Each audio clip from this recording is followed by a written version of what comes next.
এই তুমি সেই রাফি না, যে কিনা 8 বছর আগে ধর্ষণ করার চেষ্টায় জেলে গিয়েছিলে? পিছন থেকে এমন কথা শুনে একটু বিরক্ত হয়ে ঘুরে দেখি আমার পাশের বাসার সেই শফিক চাচা। তারপর একটু মুস্কি হেসে উত্তর দিলাম, হ্যাঁ চাচা, আমি সেই রাফি। কেমন আছেন চাচা?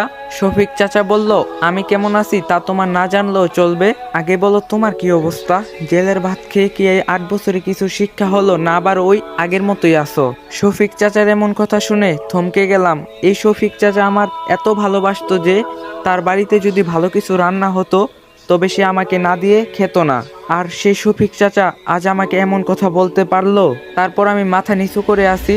তারপর শফিক চাচা বলে ওঠে, কিছু বলছো না যে? নাকি জেলে থেকে কান দুইটাতেও শুনতে পাও না? তারপর একটি দীর্ঘ নিঃশ্বাস নিয়ে বললাম, জি চাচা, ভালো আছি, আপনি কেমন আছেন? শফিক চাচা বলল, আমি তো ভালোই আছি। তা কবে জেল থেকে ছাড়া পেলে, নাকি জেল থেকে পালিয়েছো? শফিক চাচার এমন কথা শুনে যেন কান্না পাচ্ছে, কিন্তু ধরে রেখেছি। এই সেই শফিক চাচা যে কিনা আমার বন্ধুর চেয়ে কোনো অংশে কম ছিল না। এমনকি মাঝে মাঝে আমার সাথে মাঠে গিয়ে খেলতো। আমার একটু শরীর খারাপ হলে নিজে অফিস না গিয়ে আমার সাথে থাকতো।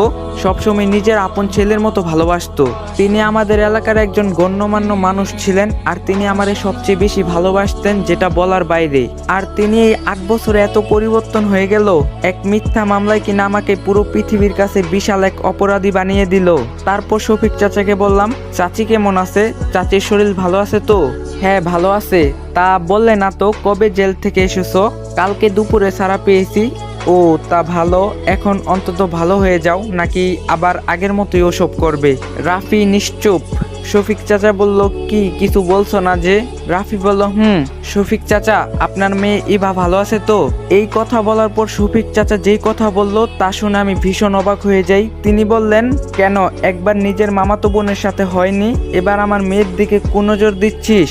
আমি শুধু অবাক হয়ে থাকলাম যে শফিক চাচার মেয়েকে আমি নিজের বোনের চোখে দেখি, আজ কিনা শফিক চাচা এমন কথা বলতে পারলো।